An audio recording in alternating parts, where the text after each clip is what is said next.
And once we understand the circuitries that cause pain, I guess the question is, could we then instill pain and use that in many coercive measures in the legal system as well? There's something deeply wrong with the world right now. You feel it, I feel it, and the truth is, it isn't even about control anymore, or politics, or economics. This is about the soul of humanity.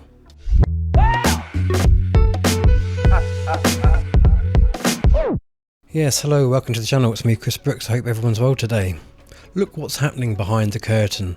Unelected technocrats, corporate overlords, and organisations like the World Economic Forum, led by people like Klaus Schwab, are trying to reshape our lives without a single vote cast in their direction. Who gave them the power? Who said that they could play God? They talk about building back better while quietly weaving a future where your thoughts, your memories, even your pain is monitored, manipulated and owned. Brain monitoring, planting false memories, pain detection technologies. These aren't sci-fi predictions anymore. These are patents, pilot programs and prototypes already in motion. But this isn't innovation, is it? Isn't this more like corporate fascism, the merger of the unchecked state power with tech mega corporations and ideologies that see humans not as divine beings, but as resources that can be optimized? They're not building a future for us, they're building a system in which they can own us. Now, before I go a little bit deeper with this, I just want to show you this clip, just to give you an idea of what I'm referring to. And this is the overlords at the WEF discussing, well, have a look. We're not talking about implanted devices of the future. I'm talking about wearable devices that are like Fitbits for your brain. It used to be that there was very little we could tell from EEG activity. But already, using consumer wearable devices, these are headbands, hats that have sensors that can pick up your brainwave activity, earbuds, headphones, tiny tattoos that you can wear behind your ear.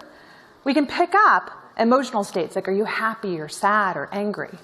We can pick up and decode faces that you're seeing in your mind.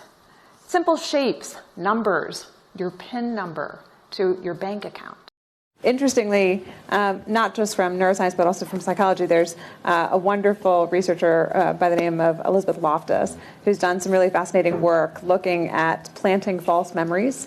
She has a great TED Talk on this as well, talking about planting of false memories, where she successfully, in a number of experiments, has planted false memories, including people believing that they've been at Disney World with characters who are not Disney characters, taking photographs with those characters, or that they've seen a stop sign that wasn't actually there, simply by manipulating images and stories that she tells to them, and then they come back into the lab and they are convicted in their belief. And so there's some really interesting research that we can plant false memories in the brain.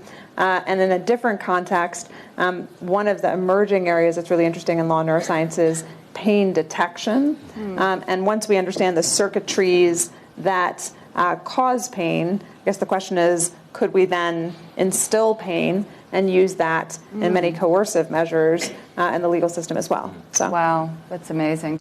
So yeah, there you go. Divine entities, you, are being turned into machines. Your consciousness is being treated like data and your spirit like a battery. But here's the deeper layer that nobody really talks about, or seems to talk about, that I've heard. And I talk to quite a few people. This is a spiritual war. We know it's a spiritual war. We always say, oh, this is a spiritual war. But how are we fighting it? With videos, with tweets, with rage and fear?